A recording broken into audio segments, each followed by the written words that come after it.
Hello দর্শক বন্ধুরা, তোমাদের সকলকে জানাই স্বাগত আমাদের চ্যানেল এসপি মুভি ম্যানিয়ায়।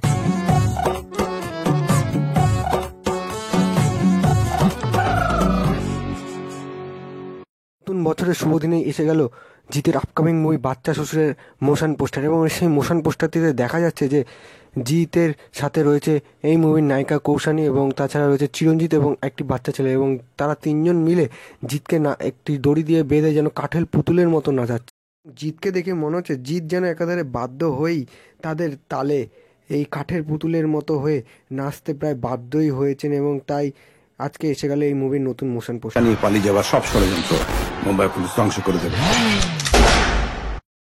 পোস্টার দেখে যা বোঝা যাচ্ছে, জিতের শ্বশুরের চরিত্রে রয়েছে চিরঞ্জিত, তাছাড়া জিতের ওয়াইফের চরিত্রে দেখা যাবে কৌশানী মুখার্জিকে, এবং যে বাচ্চা ছেলেটিকে আমরা এই পোস্টারটিতে দেখতে পাচ্ছি সম্ভবত তাকে হয়তো আমরা দেখতে পাবো জিৎ এবং কৌশানী এই নায়ক নায়িকার ছেলের রোলটি প্লে করতে, কারণ এই মুভিটির নাম হচ্ছে বাচ্চা শ্বশুর। তাই এখানে বেশ মজাদার, এবং সিনেমার নাম দেখে হয়তো তোমরা প্রথমেই বুঝতে পেরে গেছিলে দর্শক বন্ধুরা, এটি একটি সম্পূর্ণ কমেডি মুভি হতে চলেছে।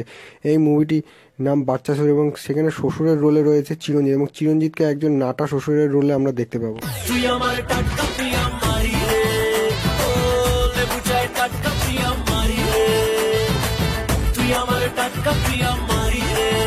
ছবিটিতে সম্ভবত জিতকে আমরা দেখতে পাবো ঘর জামাই রূপে, এবং সেই ঘর জামাই হয়ে জিৎ সাথে এবং চিরঞ্জিত তার শ্বশুর সেই নানা রকম কমেডি নিয়ে তৈরি হতে চলে একটি সম্পূর্ণ কমেডি মশলাদার ছবি হতে চলেছে এই নতুন আপকামিং ছবি বাচ্চা শ্বশুর, যেই মুভিটি আসতে চলেছে আগামী ফেব্রুয়ারি মাসে। এবং আজকে এই হ্যাপি নিউ ইয়ারের শুভ দিনে এসে গেল এই মুভিরই মোশন পোস্টার। এই মুভিটির স্ক্রিপ্ট লিখেছেন পাবেল এবং ডাইরেক্ট করেছে বিশ্বরূপ বিশ্বাস, তাছাড়া এই মুভির ডিওপি হচ্ছে সুপ্রিয় দত্ত। তাহলে দর্শক বন্ধুরা, তোমাদের কেমন লাগলো এই বাচ্চা শ্বশুর মুভির মোশন পোস্টার অবশ্যই জানাও আমাদের ভিডিওর কমেন্ট সেকশনে কমেন্ট করে।